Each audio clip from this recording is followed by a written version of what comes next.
Thank you. So thank you for joining us for our HDR Industry Engagement session today. My name's Simon Kolonowski, or more colloquially known as Ski, and I'm joined here by my fabulous colleague, Susan Slinker.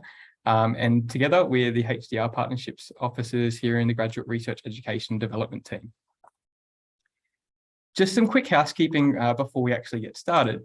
Just to let you know, this session will be recorded because we'll be putting it online so that those who couldn't make it today can watch it back. Please, unless prompted, just leave your camera and video off, just because it is being recorded, unless you don't mind people seeing what you look like and seeing you in the session. Feel free to use the chat tool to ask any questions, as my colleague Susan will be monitoring this as we go. And feel free to direct any chats to anyone in particular, or just send it more broadly by using the everyone functionality within the chat. Before we start, I did wish to acknowledge the traditional owners in which QUT now stands. So QUT acknowledges the Turrbal and Yagara as the First Nations owners of the lands where QUT now stands. We pay respects to the elders, laws, customs, and creation spirits, and we recognise that these lands have always been places of teaching, research, and learning. QUT acknowledges the important role the Aboriginal and Torres Strait Islander people play within the QUT community. So within this session today, we'll cover the benefits of industry engagement, including what the industry engagement offerings are within the GRED team. We have a video from one of our students who has undertaken an industry engagement activity. We go through all the supports that we have available within GRED to assist you with the industry engagement aspect. We also talk about how you can get involved with all of the many offerings that we have available. And then we open the floor to you to ask any questions that you might have, which we may not have covered throughout the session. And because there's only a couple of you here today, please feel free to be as specific as you want. We'll stop the recording before the questions just to make it more personable. Before we go into the content, I just wanted you to start with the end in mind. What would you like to get out of today's session? It will just help you gel and understand and interpret the content a bit better. So the Graduate Research Education and Development team, I don't wish to assume that you know what we do or who we are. So I just wanted to introduce what the GRED team is and what we provide to you. So all in all, GRED provides optional learning and development opportunities for you as a HDR student to help you complete your thesis and equip you for life after your degree. Within the GRED team, myself and Susan look after the HDR Industry Engagement program, which includes HDR internships. So some of the other services that are included within the GRED team include HDR career support, modules and workshops. We've got the HDR Industry Engagement internship opportunities, which we facilitate, the HDR orientation, which is happening next week. We have the HDR writing support and workshops. We have professional development requirements for HDR supervision. And we've also got research, development and skill modules, programs and workshops for you as a HDR student. Our team also has developed a HDR skills assessment tool, which I believe that Susan's put in the chat for you now. And this can help you capture your level of experience and identify any areas of improvement. It will assist in recommending relevant training and development opportunities to build your skills, as well as allow you to track your progress and record experiences to share with your supervisors and future employers. Just to give you some context, from this skill wheel on the screen right now, myself and my colleague Susan look after the green components. That includes industry engagement, the commercialization and entrepreneurship, and the collaboration. So you might be thinking, what is the term industry? And that's a very valid thing to be thinking. So just to get you up to speed, industry refers to any potential end user of research, including businesses, government business enterprises, non-government organizations, not-for-profit groups, and community organizations. Engaging with industry involves working with these groups directly through internships, mentorships, networking events, and other activities offered by GRED. So as we think about things throughout this session, please just try to think of an industry that you're hoping to gain experience in during your degree, as this will help you go through this session and kind of link things as you see fit. So why is it important to engage with industry? If you want to be an academic, you might be not sure why this is relevant. And I hope to give you some information to make sense as to why it really should be at the forefront of your thinking for once you finish your thesis. Industry engagement is increasingly important for a successful academic career. Articulating the impact of your research to anyone is now an essential skill for all research graduates. Academics are increasingly expected to have industry engagement skills and experience with or in industry. Career academics must still be able to articulate the value of their research to the end user and general public in every funding application or to every industry partner. So this relates to research articulations, the industry experience and skills, and the research impact metrics. Not only this, but industry engagement during your degree will help expand your potential career options for after graduation, as it's a great way to network and to build that repertoire of people at your call that you can link up with to ask about any potential options that might be available once you actually finish your candidature. So again, think about certain sectors that you could use your research skills to work in after graduation. Write them down, have a Word document open as you go, whatever works for you, just start thinking about some potential options for you. So industry engagement is important regardless of your intended career path. Researchers in universities are now required to have the skills to engage with industry and have this experience and connections. The Australian Council of Learned Academics, or ACLA, as the quote on the slide says, researchers are now required to engage with the industry and end users and have enterprise innovation skills. In the last decade, several reports have been published showing that Australia is ranked at the bottom of university industry collaboration, and that the input doesn't match the output of other nations. This has led to university industry collaboration becoming a key area. That means there are incentives for researchers to engage with industry and also professional expectations to do so. It also means that if you have intentions in working in academia overseas, the professional expectation of academic industry collaboration is even greater. There is also the increasing competitiveness of grants, with more grants requiring industry partners and/or being able to show that real-world impact, for example, how your research will translate to end users. Being equipped with the skills and experience to undertake industry collaboration research will both bring in industry funds to support researchers, so that will be the external income, but it will also set you up to increase your competitiveness with grant applications, and especially for grants with incentives for collaborative research. But this takes networks and a broad range of skills and capabilities to be able to do this. This is why our program and the offerings that we have are tailored with different types and experiences aligned to different areas of development to prepare you for your future career. So beyond the professional expectations of academics to engage with industry, the other reason to consider industry engagement now is that most HDR graduates end up in industry. So less than 50% of PhD graduates have careers in academia, and this includes sessionals. And approximately 3% of HDR graduates in some disciplines will get to the professorial level, But with the increasing focus on innovation and development in industry, your advanced skills are needed within industry. So many of these reports talk about the needs of the future workforce and the skill shortage around transferable skills and research skills. These are things that HDR students, so this is you, have in abundance and are needed within industry. We encourage you to see yourself as a well-rounded researcher as the result of your degree. This quote from a caller on the slide right now shows that you should be open-minded about your future career, and rather than seeing your thesis as the end result of your research, think more broadly. So undertaking industry engagement activities now will set you up for your future career success, whether you go on to gain employment in academia or industry after your graduation. Another important set of data, because this is more current and recent, it shows after COVID, the impact of the pandemic and the recovery on advertisements for academic positions. So that's figure 1 on the left-hand side of the screen right now. You can see that in 2019, there was a monthly average of 1,000 academic jobs advertised, and by December of 2021, which is post-pandemic, this number had reduced to 800 positions per month. Figure 2 shows that monthly average of 15,000 non-academic jobs were advertised in 2019. And after the peaks and troughs of the pandemic, this average remains the same at the end of 2021. Setting aside the differences of monthly averages, these two graphs also demonstrate that a much greater demand for non-academic research jobs exists. And so we highly encourage you to broaden your field of vision to consider positions both in academia and in industry post-graduation. So with this, we recommend using your time as a student to increase your industry engagement skills as it will assist you to prepare for both avenues of potential future career pathways. And this is exactly why myself and Susan are here, to give you this repertoire of experience to build on your skill set to best equip you for life after candidature. So I really want to impress upon you that to be a competitive researcher, you need to be able to engage with and communicate your research beyond academia. It's therefore really important to learn how to communicate your research to a wide range of audiences, which includes discipline specialists, people within your broader discipline, research end users, and general audiences.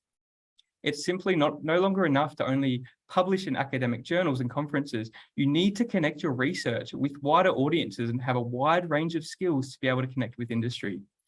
We have a wide range of industry engagement opportunities within GRED that can help you do that. So it's really important to understand that there's no one-size-fits-all approach. We have a wide range of industry engagement activities to help understand and shape what you might want to do. And this includes some activities such as visualize your thesis and their 3-minute thesis competitions. We have the immersion placements, our funded internships, our networking events, industry presentations, hackathons and the likes. The options are endless, and we recommend engaging with as much as you can, just so that you have that experience now, and it helps shape your future for life after candidature. So my colleague Susan would have put in the chat just now a link to our HiQ page, which shows all the engaging with industry opportunities that we do have. So one of our most common and popular options is our HDR internships. And you might be thinking, what does this actually entail? The HDR internships is quite a broad concept where our internships are quite bespoke because the projects vary significantly depending on the industry partner in which you would engage with. But in saying that, all internships are a 3 to 6 month tightly focused and clearly defined project with and/or for industry. This is a project between yourself as a HDR student, an academic mentor, and the industry partner. The academic mentor does not need to be your current supervisor. It can be someone that has subject matter expert knowledge of the project that the industry partner is pitching. And this will help you also extend your network, because if it's not your academic supervisor going to be the mentor, you can leverage their networks, you can understand how they operate, and you can become friends, so to speak, with this academic mentor. The internship is separate from your thesis research, but in saying that, we like it to be relevant to your thesis. With our HDR internship, it's funded by the industry partner. And as a result of that being funded by the industry partner, they retain the project IP. Please don't be concerned. Any background IP of the sorts still remains your property. It's just any IP that's generated throughout the internship is deemed the project IP, and that's what the industry partner will own. It could be a standalone project with an industry partner, or a project that is part of a larger grant or research collaboration. So there's 2 options for securing an internship. You can apply for an advertised internship or self-source your own, and we'll talk about just a bit more in depth about the actual internship program that you can apply for. We have a workshop for self-sourcing HDR internship, and later in the session, I'll explain when the next session for that is coming up. So advertised positions are located within our HiQ website.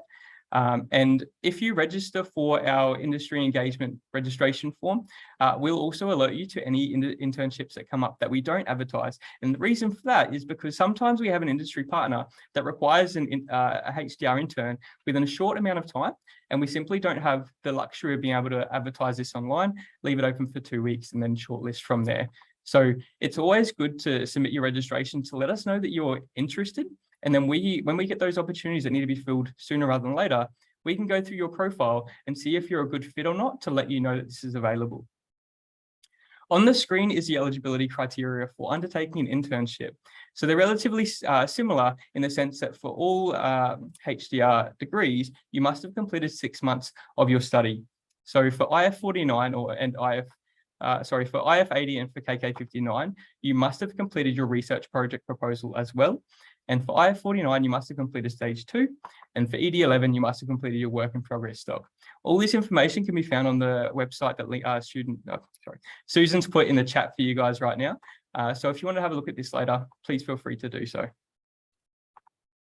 So now I've just got a video from one of our HDR students, Juliana, who's undertaking the HDR internship, and I hope that you get some value out of her synopsis of her experience. My name is Juliana Chaves. I am from Brazil. I came to Australia just to learn English, but then I decided to do my PhD here. I am graduated in biomedical science back in Brazil. I did my honors in neuroscience, and now I'm doing my PhD project in Alzheimer's disease, where we are trying to develop a better model to study Alzheimer's disease and increase the drug delivery into the brain. My internship is in biotech industry. So my project is based on how to minimize the use of animal in research, where we are trying to develop hydrogels to make 3D models. We can use these in brain or bone or any other tissues that we would like to develop. I started to optimizing one of the hydrogels that they are trying to commercialize.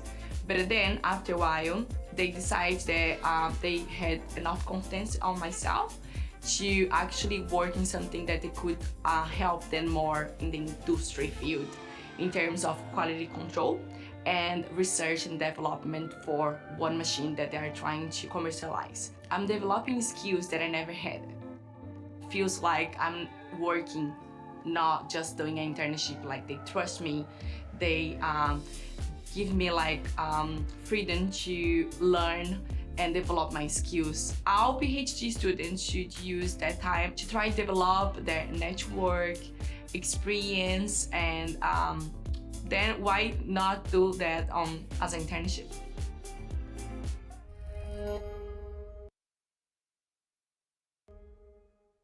My name is Juliana Chaves. So as you can see, Juliana had a fabulous experience undertaking the HDR internship and would recommend it to all the HDR students.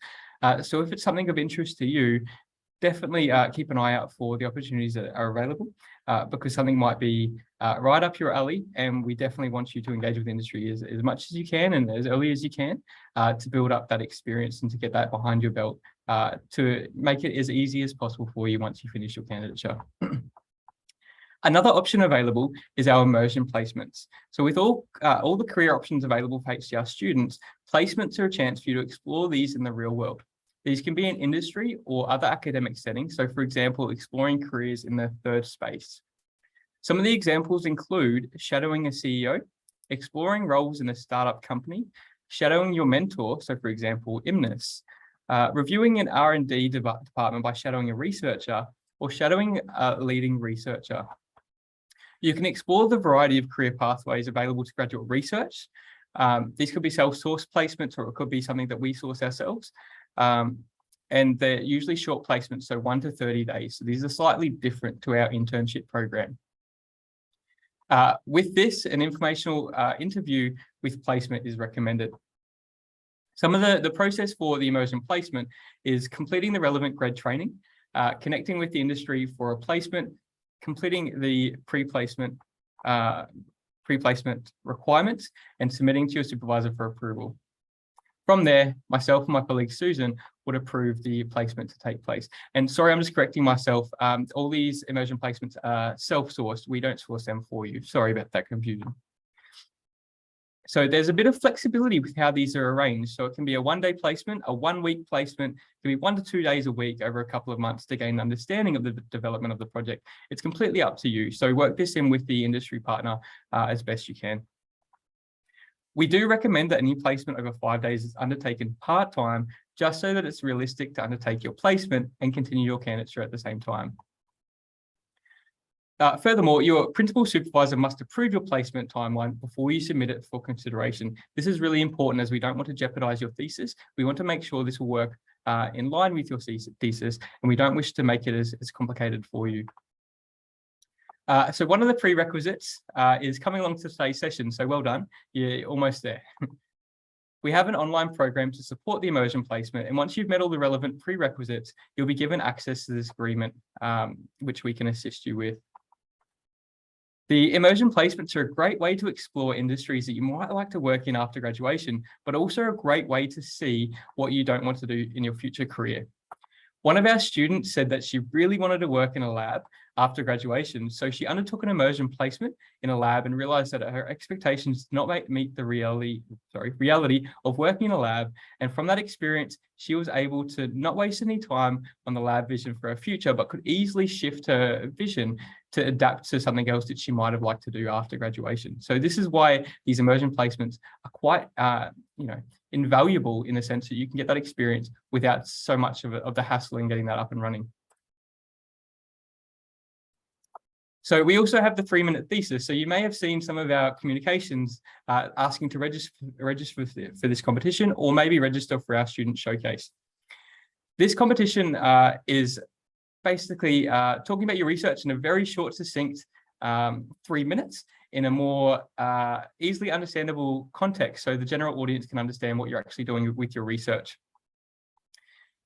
This is a key skill to be able to discuss your research with the general audience. So this is why the 3MT is such a great opportunity to understand how you can do this. It's a great way to practice how to engage with industry, and it's a great way to increase your research impact because you won't always be speaking to other disciplinary experts in your future. It's discussing your research and its impact in 3 minutes. So it's nothing exorbitant. It's quite small and compact. As I mentioned, it's talking to a general audience. With the 3MT, it's an international competition. So initially it starts at the faculty level. The faculty finalists will progress to the QUT Grand Final, which is going to be hosted in the Graduate Student Research Showcase. And from there, if anyone's chosen, they go on to the international competition to represent QUT. The 3MT competition allows you to develop your research, communication, and presentation skills, which again is a valuable tool to have when engaging with industry. It allows you to increase your research exposure because with our QUT Grand Final, we invite our industry partners to come along. So they'll be witnessing you present your research in a short window, and it might result in you landing an internship opportunity with these industry partners. And lastly, there's prize money on offer. So with the faculties, they have their own prizes allocated to the winner and the runners-up. And then the QUT Grand Final also has a different prize money, and then again, the international competition has the same. Similarly, the visualize your thesis, so VYT. This is talking about your research and its impact in 1 minute digital short. So it's a visual presentation and it's your research in a 1 minute short design for a general audience. All entries are judged by a panel of judges and finalists are then chosen. The finalists then work with our amazing Dr. Murray Lane, who's a senior lecturer and grad learning designer. And he helps you refine your entry for the QUT Graduate Research Student Showcase. So again, unfortunately, the registrations for this competition have closed, but you can definitely have a look at the entries at our Graduate Research Student Showcase, which I'll talk a little bit later on. The winner of the Visualize Your Thesis competition then progresses onto the international competition, similarly to the 3MT competition. And with the VYT, it's growing, it's getting much bigger as the years go on, with a growing presence, especially on Twitter.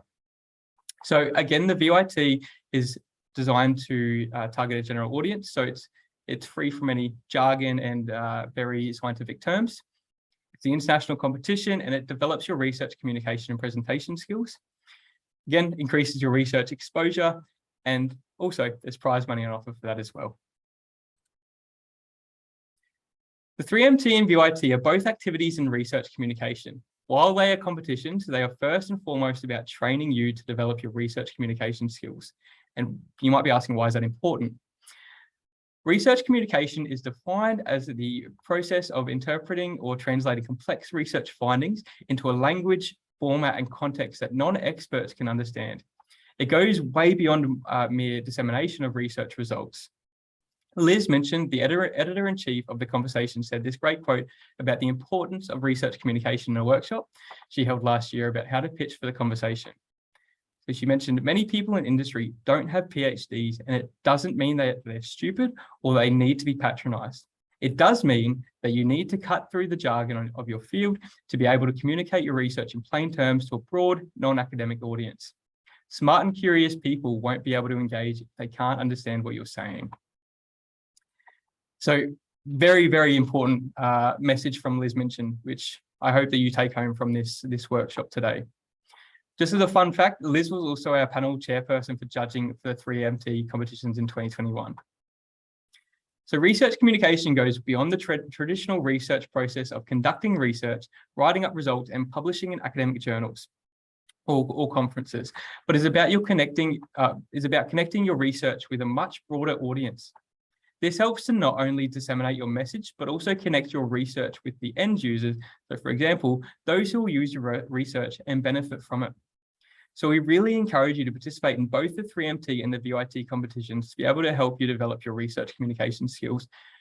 As I mentioned, the 3MT and the VIT registrations have closed. However, they'll reopen in February of 2023. So keep an eye out for any communications from GRED, because we'd love to have you register and compete for next year. As I mentioned, the 3MT and the VIT finalists will go on to present their presentation at the QUT Graduate Research Student Showcase. This is a public event to maximize research exposure, and it's also streamed live on YouTube. We suggest coming along and celebrating your fellow graduate researchers. As I mentioned, it showcases the 3MT and the VIT finalists. It's external, and it also has internal academics. So any industry partners that we've engaged with will also be there to watch the research talent that QUT has on offer. So it's a great way to get that exposure and to network and collaborate through this showcase. The showcase date and time is the 15th of September. So I'll have another slide with the link to be able to register to attend. We also have mentoring opportunities available within the GRED space. We understand that your networking is very important. So to help you take this further, we also have the QUT Career Mentoring and the IMNIS program. It's open to all students, but it's an opportunity to connect with industry professionals to learn about different sectors. For IMNIS, students are matched with mentors based on what you're looking for out of the program, your values, and everything of the sorts. The IMNIS program, so it stands for the Industry Mentoring Network in STEM, is a year-long program for HDR students where you're matched with industry experts. This is for second-year PhD students, and it's closed for 2022, unfortunately, but it will reopen again for 2023. The application period will open in about April of 2023. So with this, please make sure you check the eligibility requirements of the mentoring program you're applying for, simply because the QUT Career Mentoring opportunity is hosted by a different area outside of GRED. So please just make sure that you're across that. We also have networking events. So building your social capital and gaining exposure to the world around you is vital for researchers. We encourage you to be doing this throughout candidature, but we also provide support for this. So we have a website where we illustrate all the networking opportunities that we know about that you might be interested in. So on this slide, you'll see so Susan's put in the chat the link to our networking opportunities, but in the slide, it's got the table of what the networking opportunities that are currently coming up. So we have 3 that are listed there, which includes the faculty competition. So if you're wanting to go along to some of the faculty events to see some of the 3MT and the VIT competitors, you can definitely attend the Faculty of SISG or the Faculty of Science events and just get a feel for what it's actually like. We also recommend having a look through the training available on HiQ. So we deliver a number of workshops within GRED. We also have a fabulous eGrad school where we have free training available to QUT students. We also have a HDR design sprint. So this is transdisciplinarity is the increasing focus of future research to work towards solutions for complex problems. Rather than it being about particular disciplines, it's about coming together and working collectively on issues that don't have a solution in specific areas. So that could be climate change, waste management, improving health outcomes across populations, and future of democracy and stuff of the sorts. In a design sprint, you work with the team of graduate researchers from across the university, sort of connecting on a singular problem. It's not about the disciplines, it's about solving the problem, which is a real one delivered by an industry partner, and you're connecting with them throughout the week. In 2020, the HDR design sprint was with the Office of the Queensland Chief Scientist, and it was looking at how to increase the scientific literacy in a population by tackling what an effective scientific engagement program would look like. This design sprint also gives you experience with design sprints, which are increasingly used in industry and research to innovate and test ideas in a short turnaround time. So on the screen here, we've got the eligibility criteria. So as the 4 different degrees have in common, you must have completed 3 months of your study of your 3-month study of your degree. And again, for IF 80 and KK 59, you must have completed your research project proposal. For IF 49, you must have completed stage 2. And for ED 11, you must have completed your work in progress document. So the next sprint coming up is November 2022, and registrations for this will be announced within emails that we send out. So please save the date. The design sprints are used in industry to innovate in a short amount of time, and participating will give you experience with the sprints, transdisciplinarity, and also understanding end user focused research and what this means. You can't go off tangents. You have to keep the end user front and center, all within minimal time commitment, maximum benefits and results in a short amount of time. So after all that content overload, you might be asking where to start. So we recommend reading through our Engage with Industry website, which Susan put in the chat a few slides back. And then secondly, register for our industry engagement program through our registration form. This form is really important because it identifies that you are interested in engaging with industry in whatever context that may be. But please keep in mind that if you're wishing to undertake an internship, please make sure that you tick that box so that we're aware that's your intention. Another important thing is to complete the HDR skills assessment tool. This is really important because it allows you to see where you're at, what workshops and training could assist you in achieving your goals. We recommend reading the weekly grad internship emails for internship opportunities, which is sent every Tuesday. We also recommend reading the HDR Matters newsletter, which is sent out every Monday. And lastly, speak with your supervisor about formalizing the intention of internship in the first 18 months of your degree. Before that, just even if you're not wishing to do that right now, just chat to them and say that you're wishing to undertake an internship just so that it's on their radar and they can assist you, because academics at QUT have an abundance of networks that they can, tap into to potentially get you an internship opportunity. So don't rule that out. Always have the chat with your supervisor. As well, we've got a number of industry engagement workshops. So this includes the HDR internships, the self-sourcing and HDR internship, the introduction to 3-minute thesis and visualize your thesis, as well as a 3MT practice session. The last 2 that I've mentioned have completed for 2022 solely because the competitions, the registrations for the competitions have now ended. But that's completely fine. Okay, so the industry engagement program registration form will look like what it does on the right-hand side here. We want you to complete this. If you want to, you can update this at any time to update your preferences. And you can identify to trigger an email to your supervisor or not. This just helps you get that conversation rolling without needing to approach them off your own accord. As I mentioned earlier, some of our internship opportunities aren't advertised due to the sole time crunch that we're working with. So if you indicate that you're interested in undertaking an internship, this will be a good way for us to potentially get you an internship that's not advertised through our HiQ website. As I mentioned, please just make sure that you indicate that you wish to undertake an internship. So keeping up with the HDR industry engagement. So as I mentioned before, we have 2 newsletters that are sent out from GRED. The one on the left here is the HDR Matters newsletter, which illustrates all of our workshops that are coming up. And that's sent on a Monday and that's sent weekly. On the right-hand side is our pretty little orange newsletter, which is sent on a Tuesday and that's sent weekly as well. This will give you information about our up and coming available internships.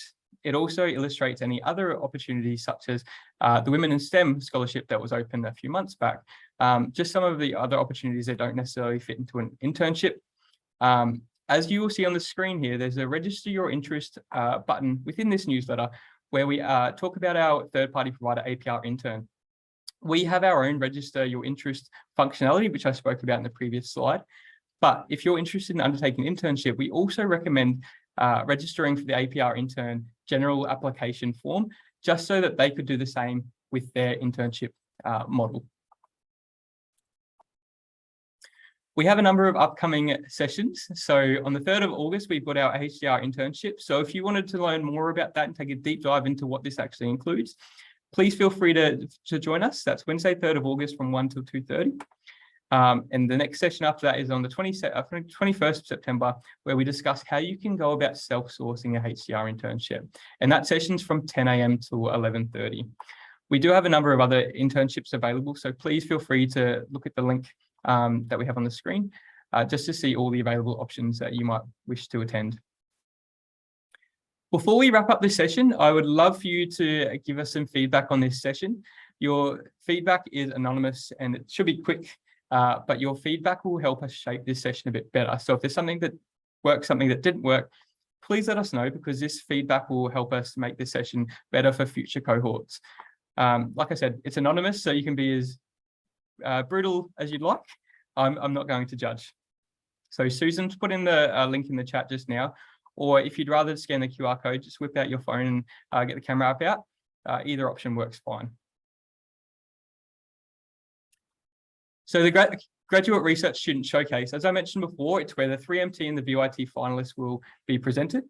So you can have a look at what these researchers are doing within their thesis. So as I mentioned, public event via online webinar and live streamed on YouTube. So please come along. It's on the 15th September from 11:30 to 1 p.m.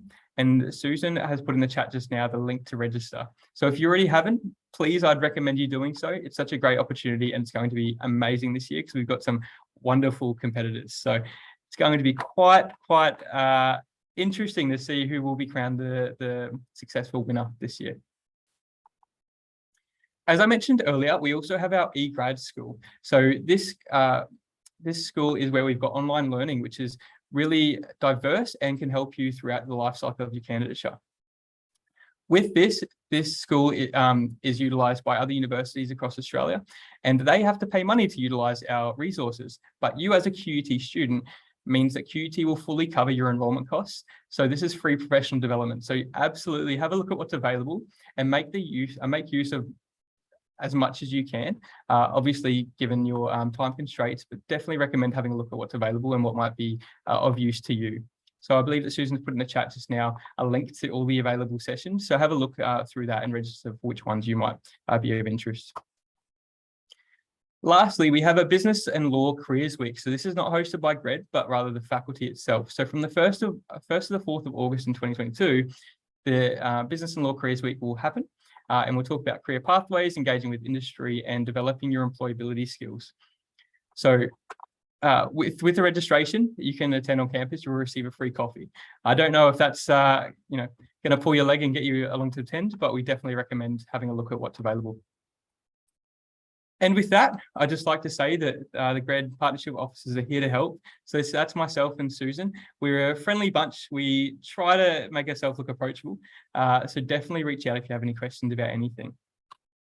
But now I'll open the floor to each of you that are here today to ask any questions about the industry engagement aspects of GRED, any questions you might have about anything in particular, and we can do our best to assist. Please feel free to unmute yourself and turn your video on if you prefer, or just type in the chat, whichever works for you.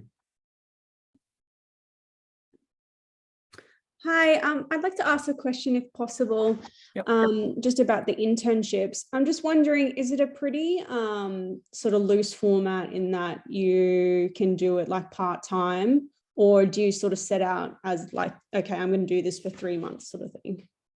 So typically speaking, our internships have previously been full-time in the past from a 3 to 6 month period. However, we have started doing part-time internships. So that's definitely on the cards.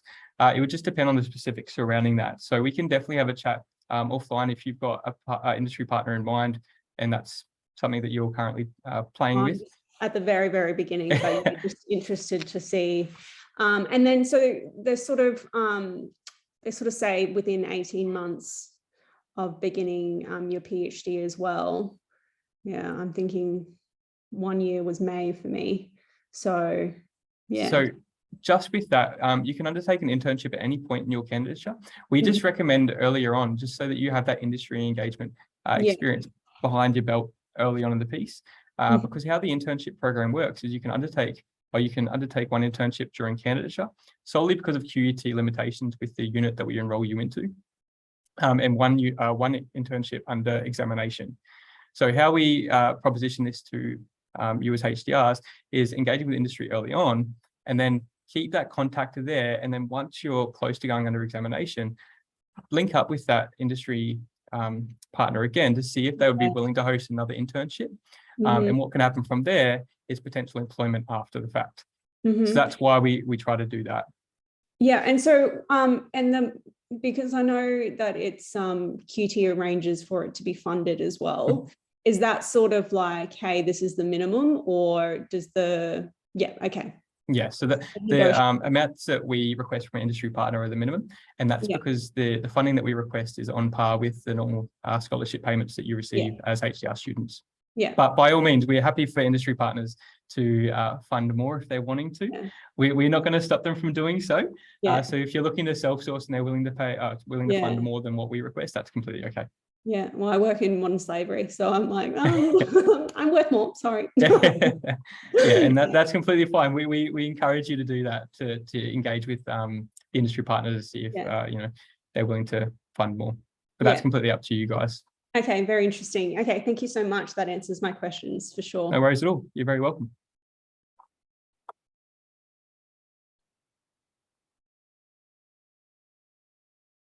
Does anyone else have any other questions they'd like to ask?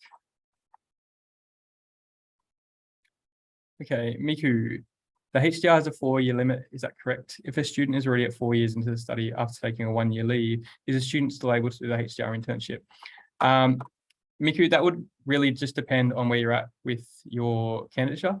Typically speaking, the maximum limit is 3.5 years. So we'd be happy to have this discussion offline to find out some further information. If you wanted to email us at hdr.intern, we can definitely give you some further information.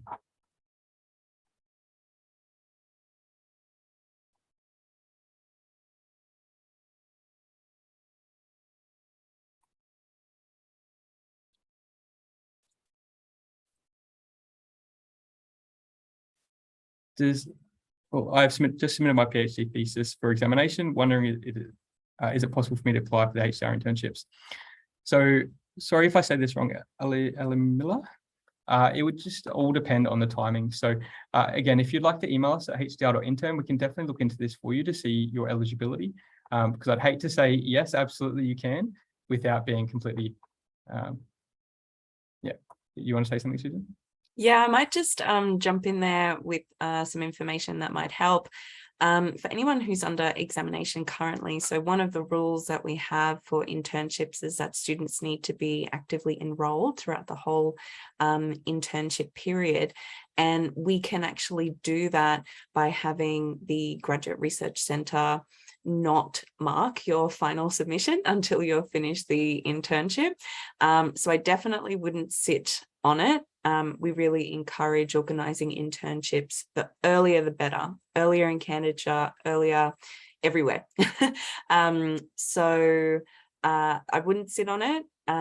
We only have one internship open for application at the moment. So Alamilla, sorry if I'm pronouncing that incorrectly, you may need to it's likely you would need to self-source your own internship, and you would need to do that very, very quickly for us to be able to help you out to facilitate an internship for you. So I'd recommend coming along to the self-sourcing and internship workshop that we have coming up, or reach out to us on email and we can organise a time to chat with you. And just on the back of that, self-sourcing your own internship, this is why we recommend engaging with your supervisor, just because you can utilize their networks if they're willing to share them with you in a bid to potentially get an internship opportunity. That might be the easiest and quickest way when you're on a time critical crunch when you're about to be under examination.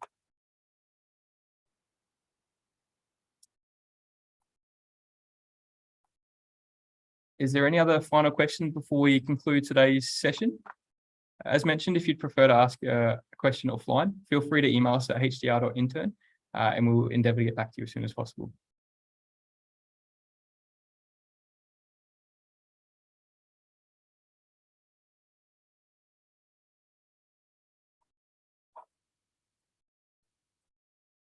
Thanks, Mathri.